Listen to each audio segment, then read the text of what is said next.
Welcome, dear friends and comrades. This is a very special edition of the anti-war debates, a common initiative of against censorship, without censorship internet channel, and Myśli Polska, the oldest independent Polish political magazine. I'm truly honored to introduce our guests. Clare Daly, Irish member of the European Parliament, member of Independence for Change, the left in the European Parliament, pro-neutrality, anti-war, anti-imperialist activist, and renowned Palestinian rights campaigner. Welcome, Clare. Thanks very much.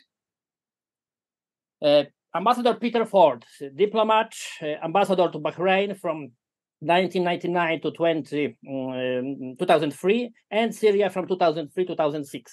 Determined opponent of the British military's involvement in the Middle East and in Eastern Europe, member of the Workers' Party of Britain. Welcome, Ambassador Ford. Thank you very much, Konrad. Happy to be here.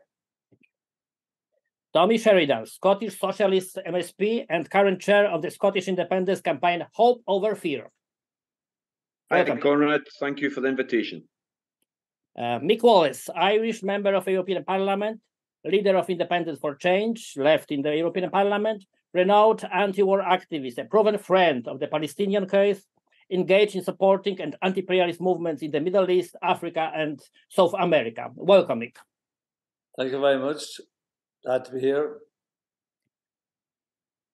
Dear friends, we've met and intend to discuss just before one of the most important anniversaries, one of the most important moments, not just for Poland, but for the whole humanity.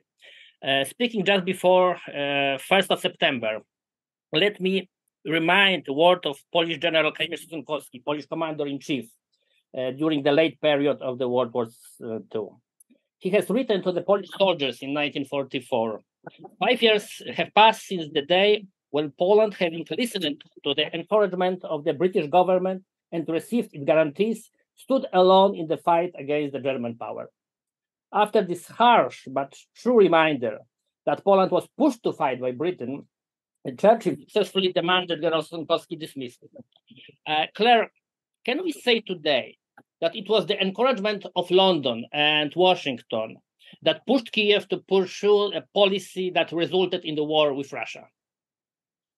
Well, I think it was certainly under push from Washington and London that has led to the war continuing, because we know that there was a peace agreement on the table last April, which would have ended the conflict, which seemed to be acceptable to both Moscow and Kiev. But Boris Johnson in particular, and then aided by the US and probably elements of the European Union, basically told Ukraine to keep fighting. So in that sense, they have become, unfortunately, a prop or the stage upon which the West is fighting its proxy war with Russia. And the longer it goes on, the more Ukrainians are fed into the meat grinder, the more destruction, the more territory ceded. It's an absolute catastrophe for Ukraine, and they are in it certainly at the behest of their so-called Western friends who are no friends at all. Yeah, you've mentioned about the Minsk agreement. We all know that it was absolutely death letter on the table, because it was never completed. It was never effective in the eastern Russian-speaking part of Ukraine. That's one of the main results of this tragedy. Well, Ambassador Ford. Yeah, Claire, yeah. No, I was just going to say, even after the war had started in April, that agreement was there, where in return for Ukrainian neutrality and non-NATO membership, Russia would withdraw to the pre-February, and there was a roadmap, if you like, for how the territories in the Donbass and that would be sorted, but that was given up. Yeah, and I believe that this experience of Ukrainian tragedy, let's say, as well, and the Donbass tragedy as well, is something which is very significant for all Eastern Europeans, including, of course, Polish people. Ambassador Ford, UK and USA together evidently try to involve Poland and Baltic states into the Ukrainian conflict. We all know that British Army trains and teaches Ukrainian military forces and also so-called volunteer battalions, including Nazi ones. Washington, London, unfortunately also Warsaw, sent tons of weapons and ammunition to Kiev. Do you think that such provocations could succeed and lead to the down of the what we all scared the most, or to the World War III? Well, it's clear that US and UK policies are failing, and indeed never stood a chance of succeeding. From the beginning, policymakers in London and Washington were dreaming, were taking their wishes for reality. But of course, they were never likely to pay the full price. It was always going to be the Ukrainians who were thrown into that meat grinder. And therefore, running a high-risk policy was not actually high risk for London or Washington. And indeed, in domestic political terms, the policy which had been pursued by the British government has, I'm very sorry to say, been very successful in terms of popularity, with total command of the media, and no opposition from the official opposition. The British government has been able to pursue what has been undoubtedly a very popular policy, uncontested. And this is a result of the collapse of the British left. The British left has moved now to the right. In terms of foreign policy, the extreme right, or what I call the extreme center, because the center has been the most hysterical in several dimensions, not only foreign policy matters of not only Russophobia, but Covidophobia and Greenophobia, and every other passing fancy where people can get hysterical. So what was the British Peace Party has moved far to the right. It's worth remembering that just 10 years ago, 2013, the British Labour Party, in a vote in Parliament, prevented Britain bombing Syria. It was a very close call, and they needed some support from some brave conservative rebel MPs, but there was then a peace party in my country. Those days are long gone. And with the collapse of the real British, the true British left, all the parties are now in the extreme center and ready to fight to the last Ukrainian. Yeah, I think that we will return to the collapse of the pro-peace movement and left in general, not only in Britain but also in the rest of Europe, also in Germany, in Poland as well, unfortunately. But yeah, I believe that it's the question of the wider context.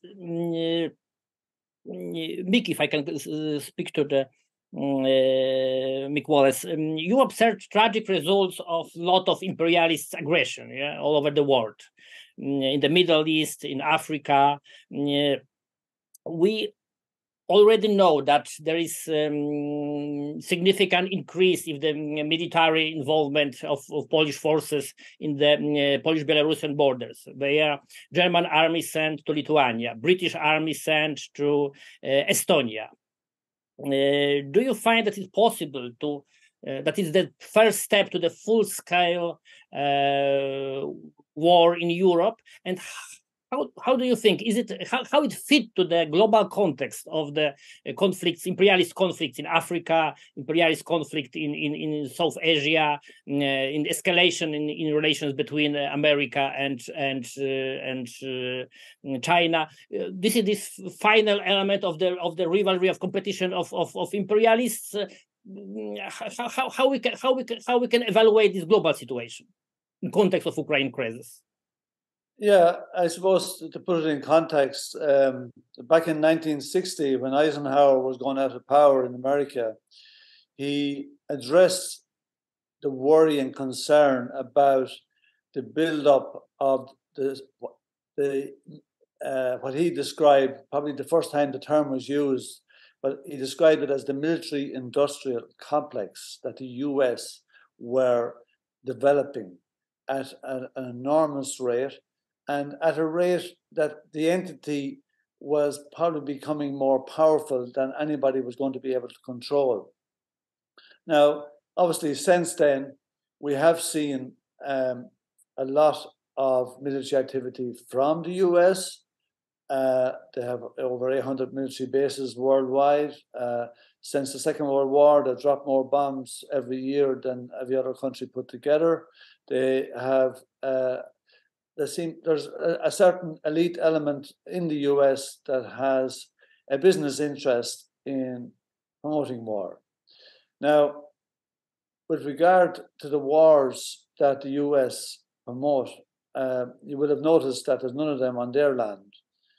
So they're not quite as mad a risk to them as, for example, the present war is to Europe. Now, sadly, the Europeans have walked into this with their eyes closed. They don't seem to have thought out the consequences. They haven't thought about where this could go. I mean, we only had a debate at Foreign Affairs Committee on the refunding of Ukraine, and pretty shocked to hear some of the debate that took place and how unreasonable so much of it still is. There's still, I mean, you have people still saying that it's good, we must keep pumping arms into Ukraine or Ukraine will lose the war. Now, they're saying that Ukraine has to get back all its territory. Ukraine has to get back Crimea. Well, now, Ukraine are not getting back Crimea without a nuclear war. And has Europe thought about the idea of a nuclear war on the European continent, of a nuclear war? It's like as if they're in denial that it could happen. You mentioned the buildup of troops on the Belarus border and in the Baltic states. They're playing with fire. Now, listen, if you ask me, do I think this is going to escalate into a larger conflict between Russia and the NATO states of Europe and America? My honest opinion is I don't think so. But at the same time, Europe is being totally ridiculous in its approach. It is taking the risk that it could happen. War starts sometimes without being intended. I studied the origins of the First World War in university, and we went through the source papers of what was going on for the months before the war started. And, you know, some people think, well, it was inevitable. Well, actually, it wasn't. Wars aren't necessarily inevitable, but they happen sometimes when you're not careful and you take risks. And risks were taken then, and we're taking them now. And we're putting an awful lot at risk. Now, the American economy, I'd say, is not really suffering from this war. It's working class Ukrainians and working class Russians that are doing the dying. We have politicians in Europe that are not prepared to fight or send their children to fight in the same war that they're promoting.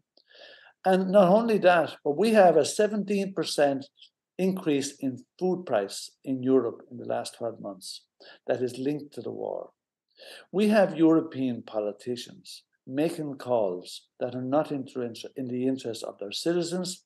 They're certainly not in the interest of the Ukrainians who are dying in large numbers.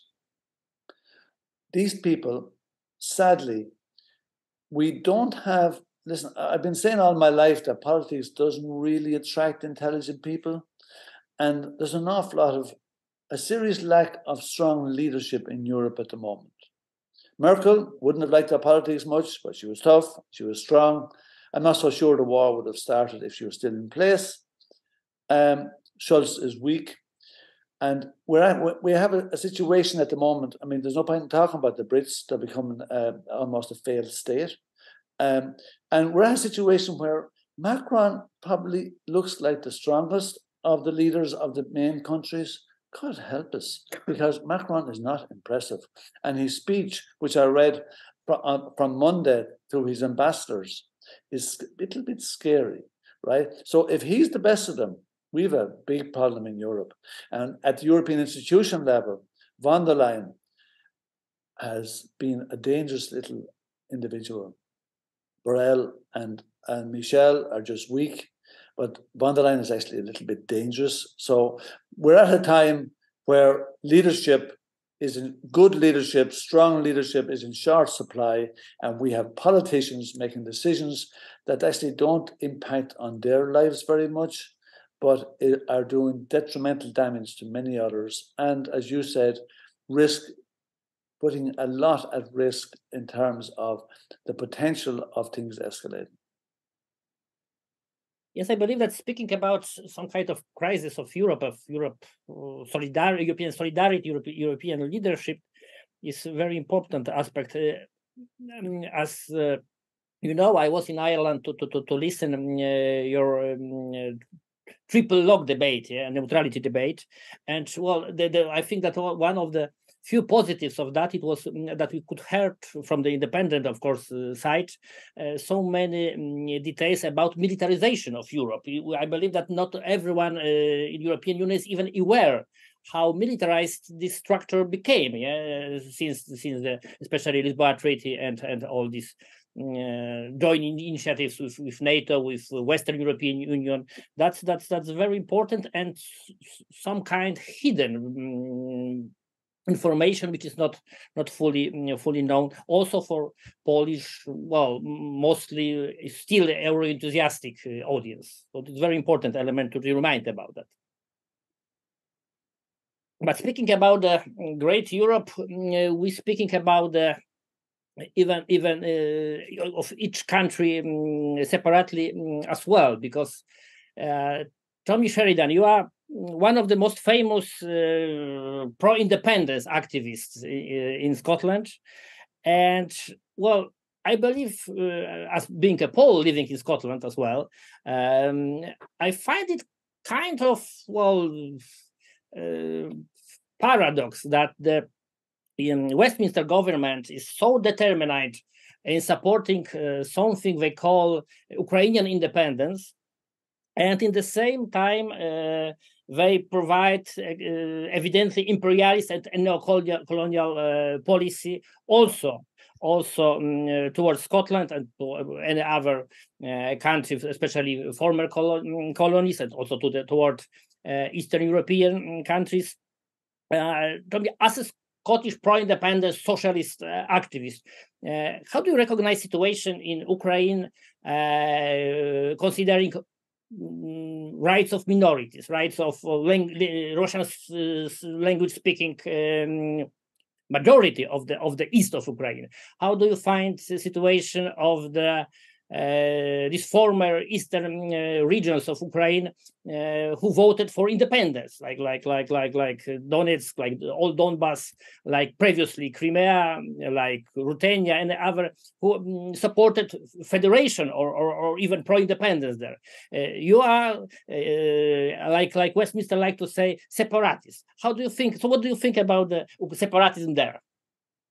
Konrad, thanks very much for the invitation, and it's a pleasure to share a platform, particularly with Claire and Mick. I don't know Peter well, but I admire the work of Mick and Claire in the European Parliament, a den of iniquity, but they shine the light of basic human solidarity whenever they can, and it's very, very welcome.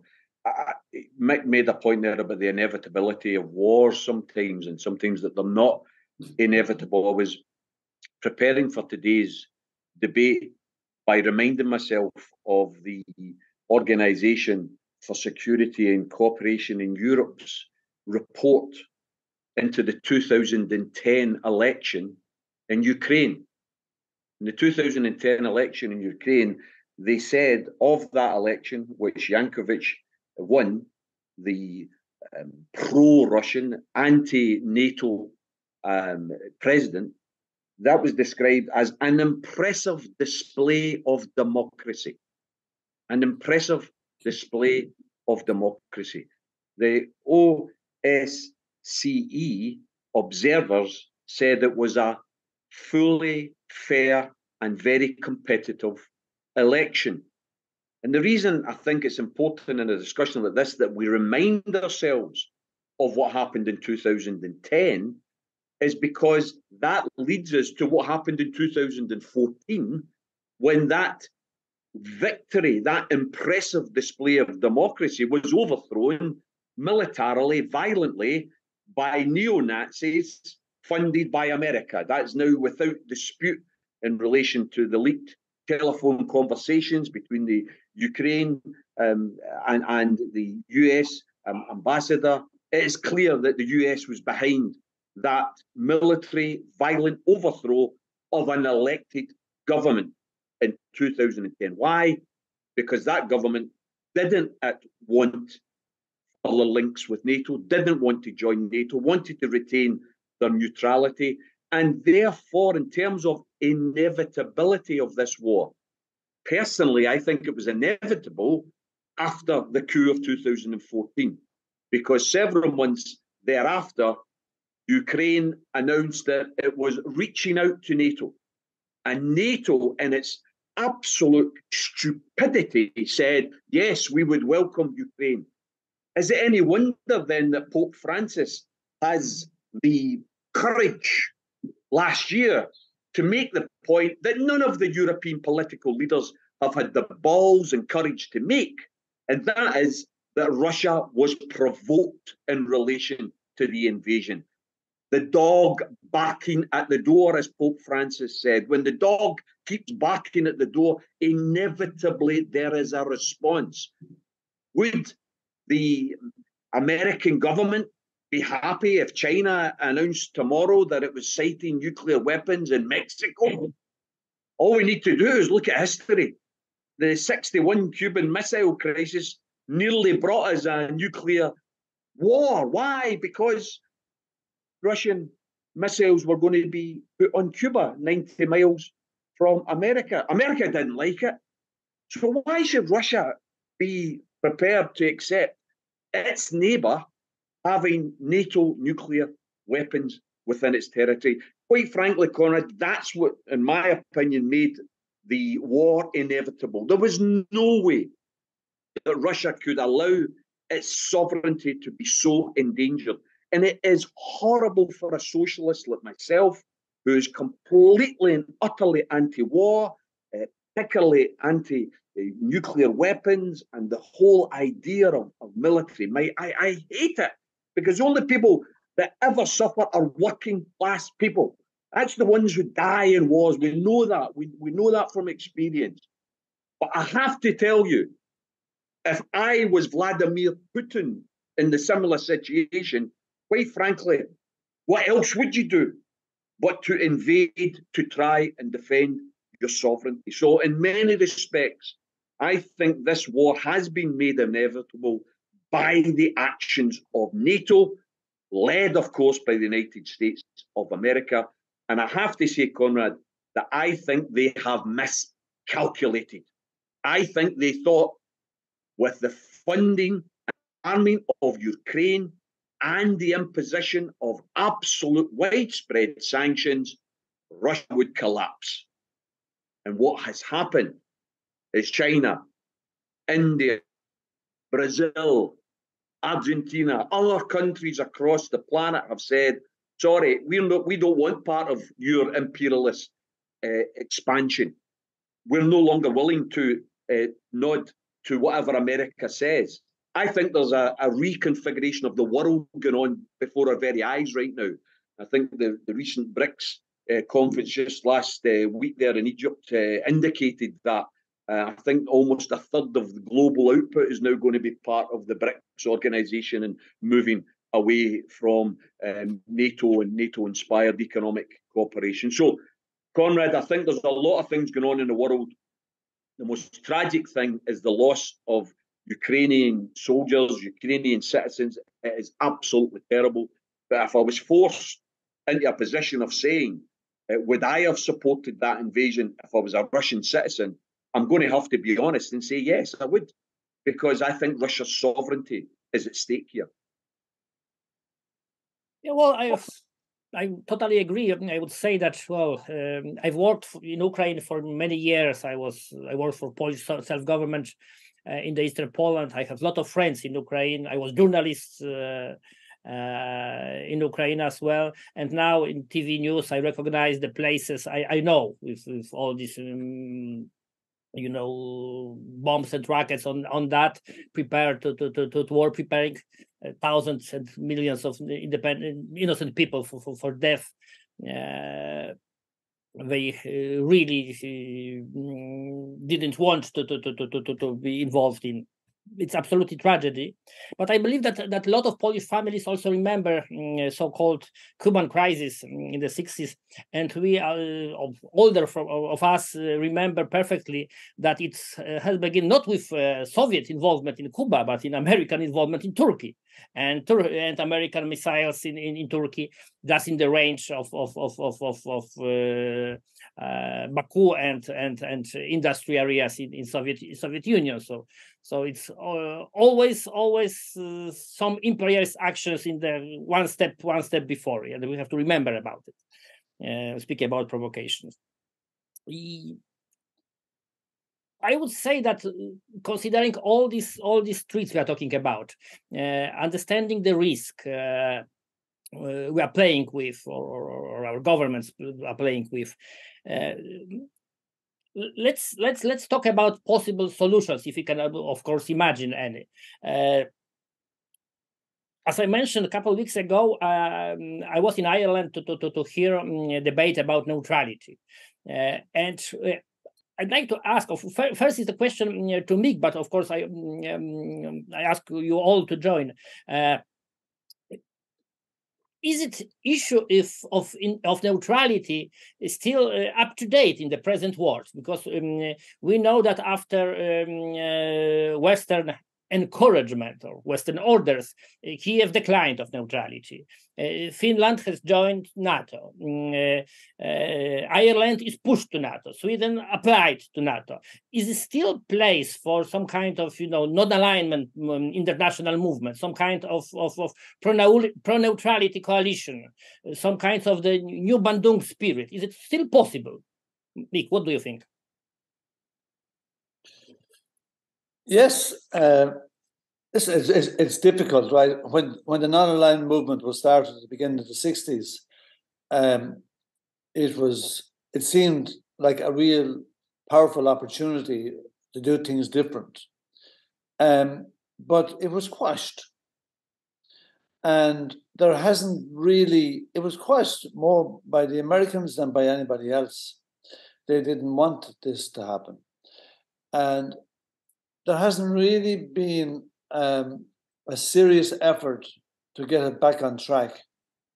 But there's no doubt about it. The potential lies there for it. And you have countries like Brazil, you have African countries, Latin American countries in particular, who are eager to develop the idea. Now, you were talking earlier there about the BRICS summit last week.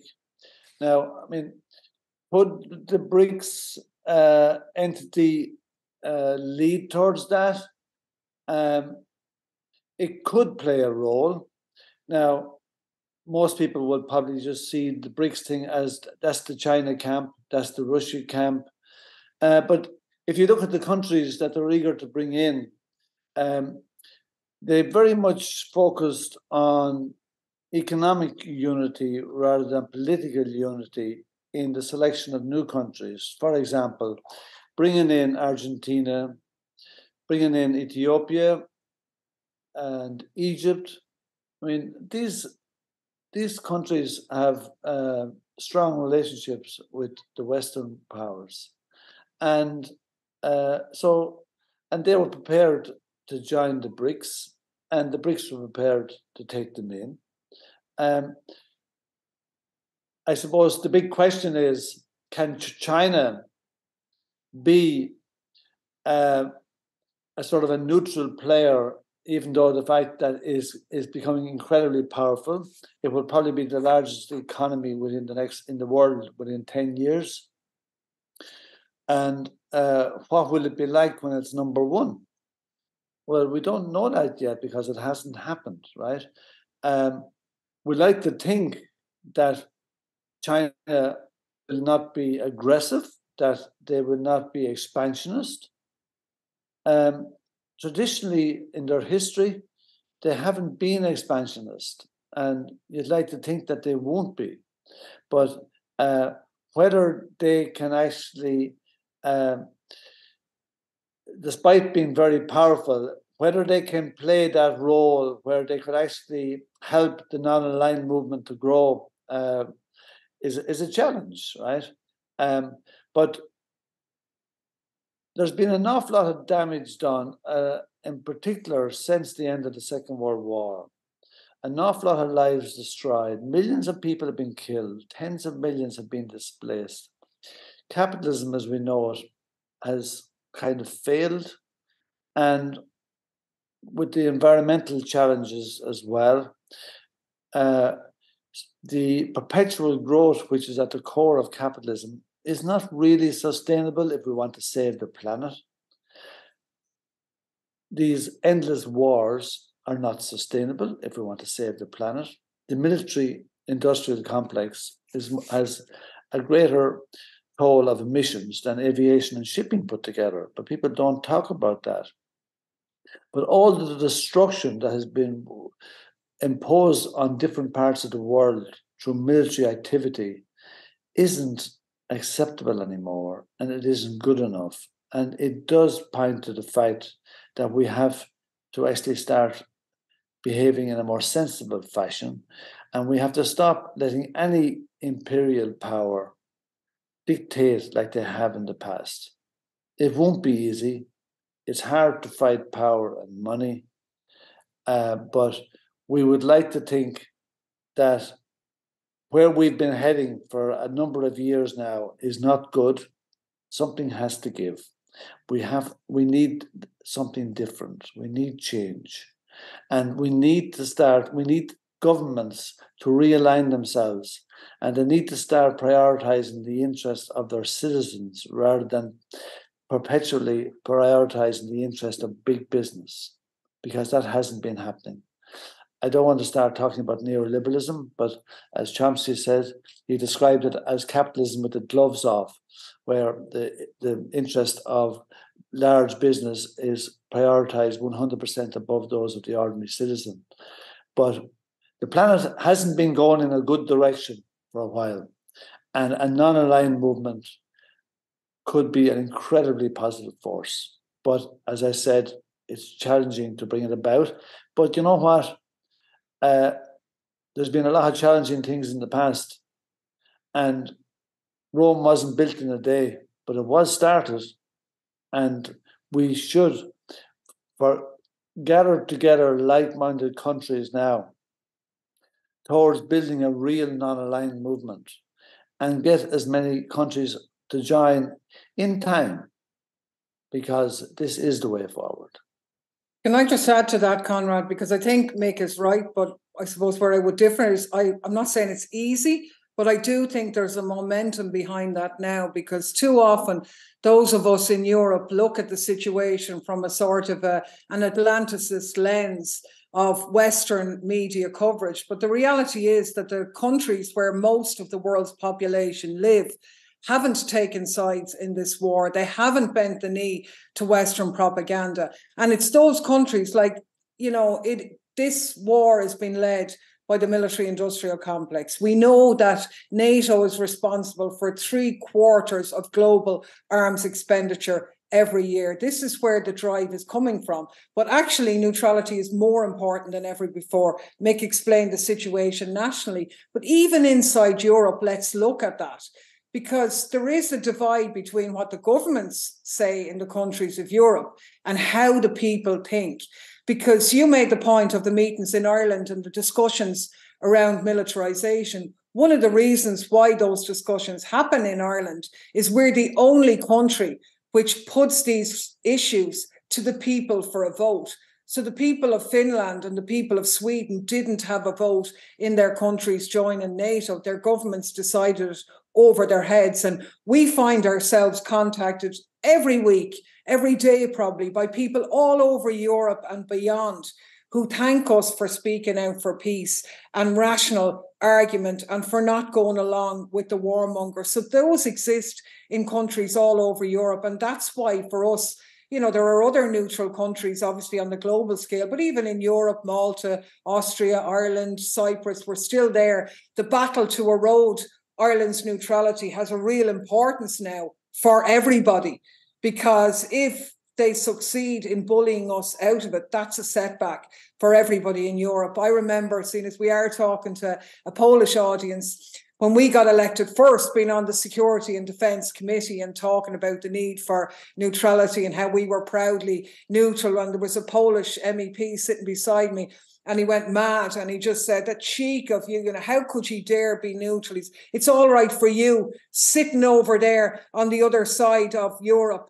You didn't have a big neighbour, Russia, invading you before, you know. So obviously my answer to that was, well, you are totally right, sir. We didn't, but we did have a different, bigger neighbour on bullying us and occupying us in the form of Britain. But I didn't see anybody coming and arguing that the response to that was go out and arm the IRA. It wasn't. The response to that was negotiate a peace agreement. And there's an irony in this, and it relates to the question you asked Tommy earlier, that those who are saying they want to defend Ukrainian sovereignty and so on don't care about Scottish sovereignty or other sovereignty in other areas. But ironically, they're the same people who are saying that Ukraine has to reclaim every ounce of its territory, including Crimea, are the same people who say that the Northern Ireland Peace Agreement is historic. It was a great step forward, even though 17% of the territory of Ireland is still under British rule. But people aren't getting killed, so they kind of say, well, isn't that great?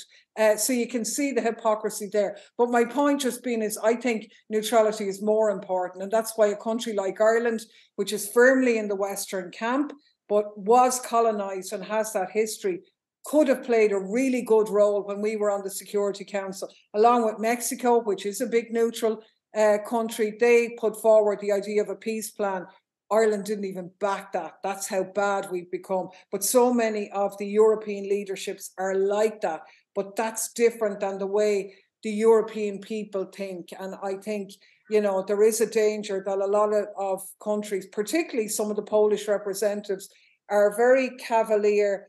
They're very, I don't know, naive in terms of their saber rattling against Russia. They're doing it nicely, sitting in the comfort of their sort of cocoon in Brussels. They won't be going out losing their lives in an aggravated conflict. So I think neutrality is more important now. Yeah, I believe that there is very typical for this so-called Polish political debate that it's always silenced with, okay, neutrality is good for countries far, far away, but we are here, so there is no other choice. But every time we can hear that, or we can hear Polish Defense Minister Błaszczak, who said that Poland is going to build the biggest army in Europe, we can always hear, you know, this sound of billions of dollars transferred to the military-industrial complex, and that's the reason of this jingoism, of this pretending patriotism of our leaderships, and that's the same problem, very, very common in the not only for the Eastern Europe. Ambassador Ford, you know perfectly British diplomacy. You know exactly how foreign office works, how this system looks from the inside. We know already that Mr. Martin Harris has been appointed His Majesty's ambassador to Ukraine in succession of Dame Melinda Simons. And well, but apart from that, we know just a wee about this hidden diplomacy of foreign office of Westminster of number 10. We know, for example, now that it was Boris Johnson who pushed Zelensky against the peace proposals of Moscow, against some kind of negotiation in Istanbul. Do you think that especially British activity could prevent any kind of diplomatic solution in Ukraine? Yes, the role of Britain can only be negative. I'm sorry to say, but that it has been the truth so far, and it will remain the truth for the foreseeable future. Britain was already instrumental in preventing peace in Syria. Boris Johnson intervened very early after Trump was first elected. He went to Washington to persuade Trump not to withdraw US troops from Syria as Trump was intending. And we're seeing the same thing playing over again with Ukraine. Now, maybe it won't work a second time. I don't think Britain will have much influence on Trump Mark II. On the contrary, I think Trump Mark II is pretty anti-British by now. And there is some hope there. I think, actually, realistically, I think the best hope for some sort of peace, or at least ceasefire, frozen conflict, but anyway, an end of hostilities, is Trump coming in. And indeed, even before he might be elected, his possible victory casts a long shadow. Biden has to take into account that Trump's Ukraine policy of distancing himself and taking America out of the conflict is quite popular in America. So everybody will soon have to start adjusting their calculations in light of at the moment, possible Trump victory, but soon, I think, probable Trump victory. And paradoxically, it was America that started this conflict, basically, but it's America that can end it. The British can only make things more complicated and difficult. And the history of Britain and Poland at the origin of the Second World War is not reassuring in this context. I don't want to open any old sores about the Second World War, but Britain went to war not because it was attacked by Germany, but to defend Poland, which had got itself into serious trouble involving ethnic minorities. So that is not an encouraging precedent. One can only hope that British diplomacy will be ignored by the rest of the world. Yeah, I believe that your also Syrian experience is very important to understand Ukrainian crisis, because it's another example when we hear about fighting for peace, which only increase the war threat for the country involved. Just to keep it further, you were very critical for the British diplomacy activity in the Syrian crisis. Do you find the same processes, the same mechanisms within British policy towards Ukraine?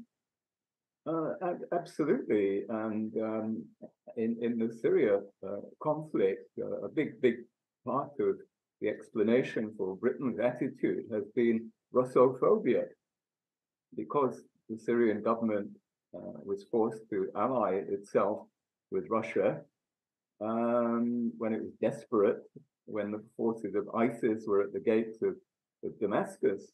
That Russian help was crucial. Britain never forgive Syria for being close to Russia, and in a way, Syria is paying the price for its alliance with Russia. Indeed, the Syrian conflict was like a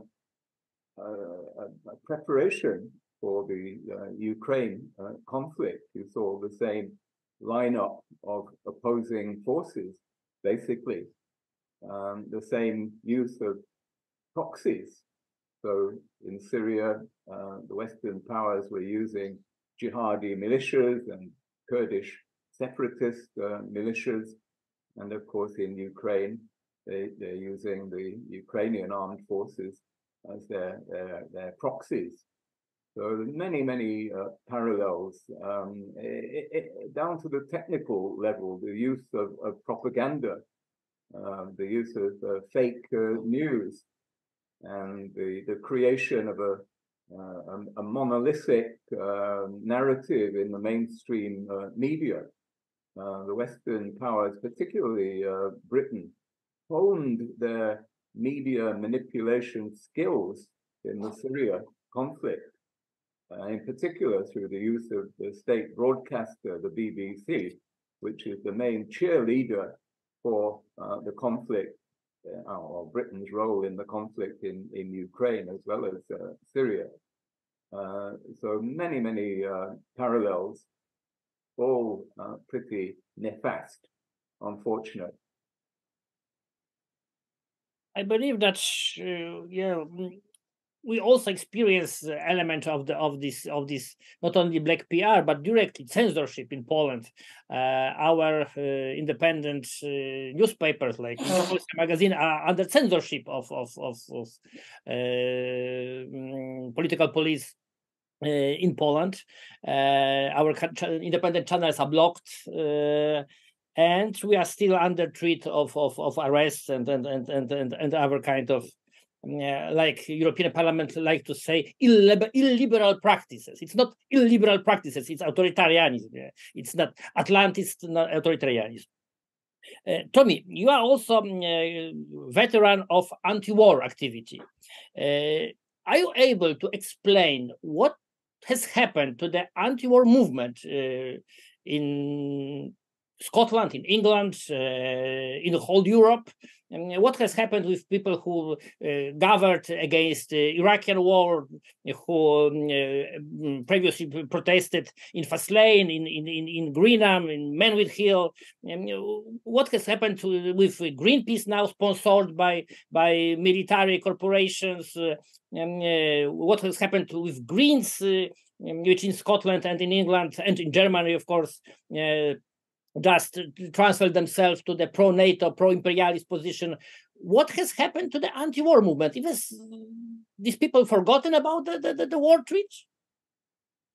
You know, Conrad, Mick earlier on pointed to the crisis of leadership within the movement in the West, and I would similarly reflect that Western politics at the superficial level of mainstream politics is utterly barren. Peter talked earlier about the Peace Party, and I know the point he was making, but you would have to make the point further that so-called Peace Party, i.e. the Labour Party, which used to be held up as the alternative party in the UK, was the party that took us into Iraq on a prospectus of lies and deceit. It was the party that quite clearly has been behind the scenes, promoting and supporting and mimicking everything the Tories have said in relation to Ukraine. Where are the voices of the left? As Peter raised that point, where are the voices of the left standing up in Parliament and saying categorically This is a NATO-provoked war. They have no interest in the sovereignty or interests of Ukraine. Their only interest is first and foremost the promotion of the military-industrial complex, the signing of more and more armaments agreements in order that they can sell more and more weapons, and secondly, to destroy Russia on the basis of improving their economic dominance of the world. As I said earlier, I think it's backfired. I think the fact that Russia has, at the very least, if not the support, the neutrality of China, of India, of Brazil, of Argentina. I was looking at the vote, Conrad, the United Nations vote, and the West would always say, oh, look at this, overwhelming. I think it was 135 countries voted to condemn the invasion of Iraq, of Ukraine, and called for Russia to withdraw. But when you study the 35 countries that abstained and the 5 countries that voted against, you'll find that 2/3 of the world's population is actually either opposed to the withdrawal or is neutral on the question. In other words, we get into this Atlantist, Westist approach of we speak for the majority. Everything we say is right because we're the West. I'm afraid we are a minority on the planet now.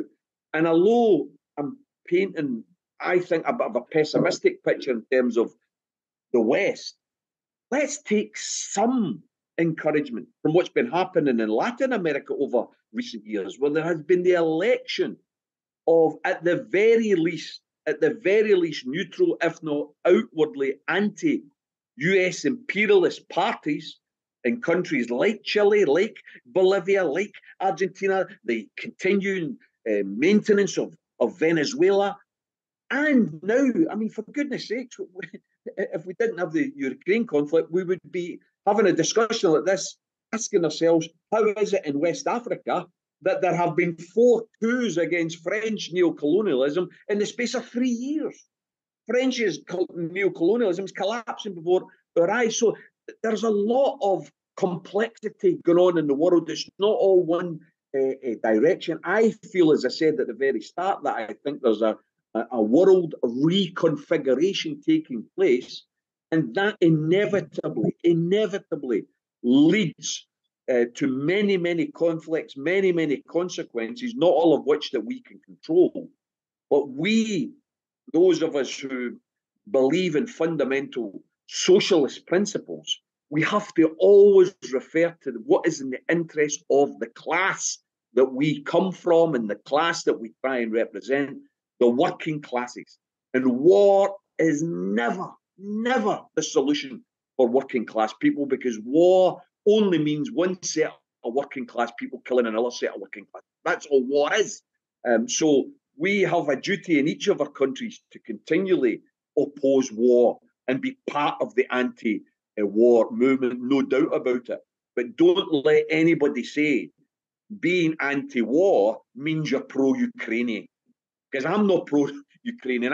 I am in despair at the number of accounts on Facebook and elsewhere where you see Ukrainian flags, because the whole media campaign was to be sympathetic towards Ukraine without any analysis of the fact that this war hasn't started February 22. It started 9 years ago in 2014. It started and was going on for 8 years with a loss of 14,000 people in the eastern part, the Russian-speaking part of Ukraine. No one explains that context, that essential history to what has actually happened in relation to this conflict. We have a duty to do that. We have a duty to highlight that the Western media was stories about the neo-Nazis in the Ukraine government and army prior to last year, but those stories have been dropped somehow or other. The neo-Nazi problem seems to have disappeared. It's remarkable.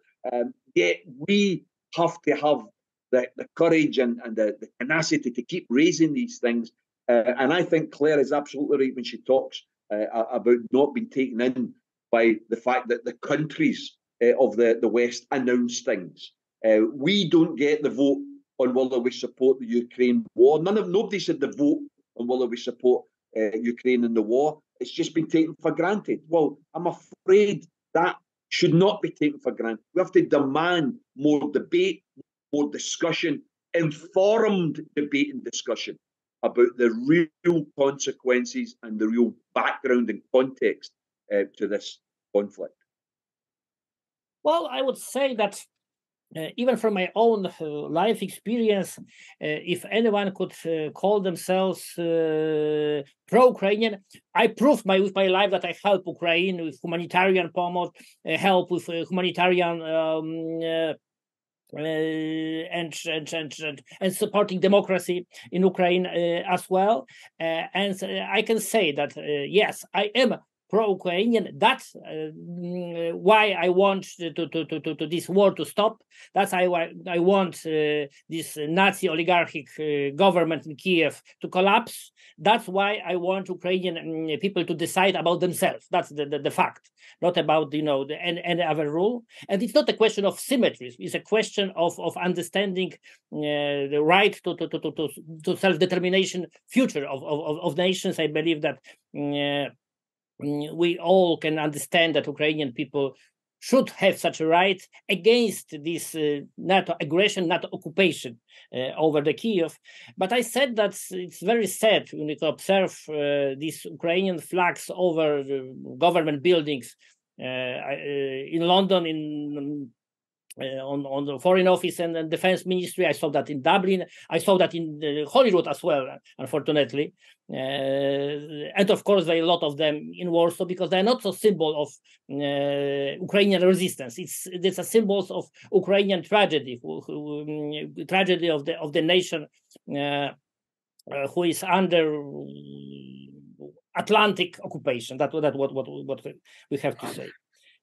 Yeah, well, I think that we all agree that the moment when anti-war movement should repeat words of some renowned leader, that it's time for war for palaces, war for corporations, and peace for households.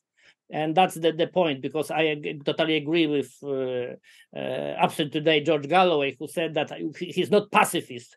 He is anti-war because he want war against imperialism, not a war against the people, and that's the point. And well, asking our noble guests for conclusions, I would like only to emphasize one element. Just in the days I've read in Polish newspapers about new loans, new armament supply for Kiev, new billions for further providing this war. And I would say that we never reach the peace with sending more weapons. That's absolutely impossible. That's the only way of capitalist accumulation on armament industry. Asking you for conclusions, asking you maybe for something optimistic, if it's possible to say anything optimistic about this tragedy in Ukraine. Do you think that can we, from our positions, living in our countries, living in Ireland, in Scotland, in England, in Poland, can we do as activists, as journalists, as politicians, as ordinary people, to do something to stop this war, to stop this tragedy, to prevent World War III? Is anything possible? Mick, what do you think? Yeah, listen, the issue was touched on there by Tommy. As early as last summer, when the war was only a little over 4 months old, the European Council for Foreign Relations ran a survey across 10 of the main countries in Europe. And one of the main questions they asked was, do you think we should continue to punish Russia, or should we look for peace? 12 months ago, over 12 months ago now, over 70% of the people of Europe voted for peace. That figure reached 80% within 2 or 3 months. So what you had 80% of the people of Europe wanting peace, not wanting war. But we had 80% of the MEPs in the European Parliament wanting war. Clare and myself twice put in an amendment to the resolution on Ukraine and Russian war in the plenary in Strasbourg. And our amendment to the resolution called for the EU to maximize its potential to bring about peace, bring about dialogue and diplomacy with a view to ending the war. 80% of the MEPs voted against it. Now think about that. And yet we had 80% of the people not wanting war. The politicians don't represent the citizens, and they rarely have, probably never. And they certainly don't now. How do we make things better? We have a mainstream media that's complicit with the imperials. They're complicit with the NATO project in Europe. A lot of them have been bought at this stage. It's a big problem. But yet, the general public don't believe everything that they're telling them. Otherwise, 80% of them wouldn't have chosen peace rather than continuing to punish Russia as their choice. We need to tap in to the people more. We have to stop putting so much focus on the institutions and on the political individuals who are not showing any appetite to fix things and make things better. They are not showing any concern for the lives of Ukrainians that are dying in massive numbers, or the Russians for that matter. We need, the people feel different about these things. The people don't want war, and they know war is stupid and it doesn't fix anything. And we've got to mobilize the people more to pressure the decision makers into copping onto themselves and bringing some common sense to the equation.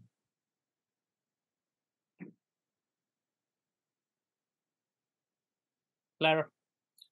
Yeah, I mean, you're right in that the response of the European establishment and the US so far has been to say that their response is more arms, keep the war going and all the rest of it, and we'll help rebuild Ukraine and all this kind of stuff. Now, sadly, the price of that is going to be borne by the taxpayers of Europe, who are not going to buy it, quite frankly. And that's not because they don't have solidarity with the people of Ukraine, because you're totally right, they do. And they've shown that dramatically so by welcoming so many refugees, as they should. But I think, you know, for all the talk, this isn't standing with Ukraine, because they're not giving them grants, they're giving them loans, which are going to be bled out of whatever population remains inside Ukraine. So that is a bad vision, if you like, of the future. But sadly, out of that brutality, I think already we've seen so many people seeing through the propaganda. And I do think, as many of the panel have said, it's in the hearts and minds of people are not buying this. And that's the embryo, if you like, of my positivity. Because I think we will see elections all across Europe. The people are sick of what's coming from the mainstream. There is a huge problem that there isn't a clear alternative there. And I think what comes out of that then is going to be pretty confused and all over the place. But our job, and where we should focus on, and all we can do, is focus and put pressure on our own governments, not to play along and be hijacked and the hostages of the military-industrial complex, which we're even seeing in Ireland now. So our job is very much to defend our neutrality. And I take great heart out of the fact that even in the conversation that we've had in Ireland, it's not a done deal. I think Peter's point earlier about the role of the media and how this, we all know the truth is the first casualty of war. But even in the Iraq war, you could put forward an anti-war position and not be demonized, despite all of the lies. In this war, it wasn't actually the first time, because Peter is right. It started with Syria. that if you tried to have a discussion at all, you were shut down. So most people actually, I think as we do, it's just they've been shut down and they're afraid to speak out. And that's one of the challenges that we have to come across. So I do think that talking to each other like we're doing now, using social media and all of these things are very important, because people certainly don't want their money going on guns and destruction when there's so much dire need out there, even in Europe, not to mind the rest of the world. But the other positivity, of course, is the one we touched on earlier about what's happening in the rest of the world, that they thought this war was going to end Russia and sort of rescue US dominance. It won't. It's actually going to accelerate the decline of US empire, which was already underway. And the alternative to that, we're beginning to see. Yeah. Ambassador Ford, may Mr. Sunak take back cavalry? Is it possible? Well, to be honest, I think the only real hope comes from across the Atlantic, with a second Trump presidency.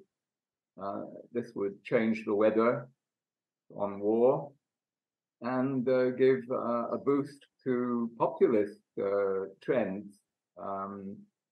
I mean, our problem in Europe is that we basically have a set of uni parties. So all the parties are more or less the same, controlled by similar managerial elites. What we need, perhaps, is a dose of populism, Trump style. We also need deep cultural change as well. You asked earlier what happened to the Peace Party. Well, they're demonstrating about the environment now. This is encapsulated in the Greenpeace NGO. They used to be green and they were also for peace. They're not for peace anymore. They've been completely seduced by the green part of their mission. And this is where all our young people have gone. The children and grandchildren of the people who sat outside US bases in the 1980s are now marching for the environment. I think there'll have to be deep cultural change for this to move back to concern about issues of war and peace. But in the meanwhile, I'm voting Trump. Yeah, well, I would say that's very important. I of course remember this French imperialist attack on the Rainbow Warrior. So I absolutely remember how the peace movement was involved in anti-war movement. It was absolutely the same. It was equal, yeah, to be for environment, so against the wars. That was absolutely fact. And something has changed in these years, unfortunately. And speaking about changes, I only hope that any change in Washington, D.C. won't mean that we replace war in Ukraine with war in the Yellow Sea, because that could be one of the possible results. But well, finger crossed, maybe not. Tommy, can you tell us what is a believable scenario, how this war could really end?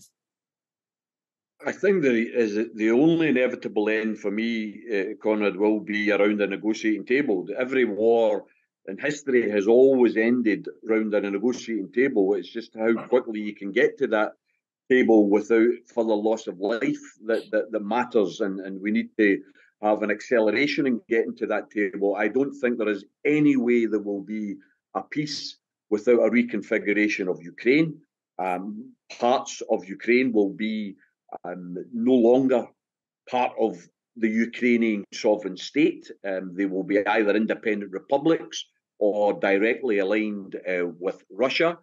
I don't think there can be a peace agreement that permits Ukraine to join NATO, because if that happens, then Russia will feel directly threatened. So that, to me, is the only way that there's going to be peace.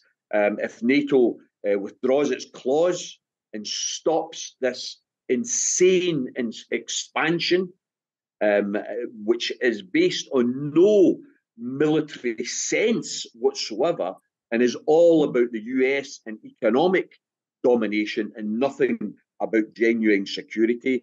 China doesn't have hundreds of military bases surrounding America. It's America that has hundreds of military bases surrounding China. We have to, telling the truth in times of deceit is a revolutionary act, as George Orwell once said. And what a sign of desperation it is, Conrad, because Peter, and I respect his honesty when he talks about Trump, but what a sign of world desperation that sensible people with genuine, decent views feel that their only alternative is to vote for Donald Trump. That, to me, sums up how desperate a situation we're in, where your alternative is Joe Biden, an out-and-out warmonger, proved track record of being a warmonger, war supporter, deceit in relation to Iraq and other interventions, or Donald Trump, who, in my opinion, is an out-and-out racist, misogynist, someone whose only interest is himself and his personal wealth. But that's the alternative for the so-called greatest democracy on the planet. What an absolute joke that is. I think Claire and Mick are so important in relation to this point. I want to finish on about telling the truth and speaking truth to power, because, one of their fellow countrymen, Oscar Wilde, in relation to truth, when he was arguing against it ever being plain or simple, made the point that truth is rarely pure and never simple, but it has to be spoken in the corners of power. And that's why what those guys are doing in the European Parliament is so important. And whenever we get the opportunity to share these speeches, we have to do so, because we have to encourage other people out there that there is an alternative that's based on human solidarity. Working class people across the planet linking their hands and saying, no, we don't want more bombs. We want more hospitals. We don't want more missiles. We want our kids to have a decent education. Those are the alternatives. But unfortunately, we don't have political parties putting those alternatives on the order paper any longer. We need to fight and organise to get those alternatives onto the order papers all across Europe. Yeah, I would say that that's the point. And I think that's the moment we all agree that, of course, we know exactly, unfortunately, that there is no business like war business, and that there is always has to be some war with Eurasia or with Australasia, and Oceania has always been at war. And it probably never stops till we not stop the capitalist exploitation and imperialist oppression. And, well, someone could say that it's too ambitious plan to reach, but I would say, but it's the plan. To stop the capitalism, to stop imperialism, to stop the war. Thank you, my dear friends, dear comrades. Thank you, our viewers. I believe that you enjoyed our discussion, and our guests today during this special edition of anti-war debates of Without Censorship internet channel and Myśli Polska weekly magazine. Our noble guests were Clare Daly, Irish member of the European Parliament. Thank you very much, Clare. It's a million for having us. Thanks so much, Conrad. Thank you. Ambassador Peter Ford, thank you very much, Peter. Thank you very much, Conrad. Tommy Sheridan, comrade from Scotland. Thank you very much, Tommy. Thank you, comrade. And Mick Wallace, member of the European Parliament, Independent for Change, Ireland. Thank you very much. And I just remind Tommy that in that country, that great democracy, don't ever forget that it cost $2 billion to become president. Yeah, exactly. Thank you very much, and see you soon. I hope we will still be all free. Thank you very much. See you. Bye-bye. Thank you. Ciao, ciao.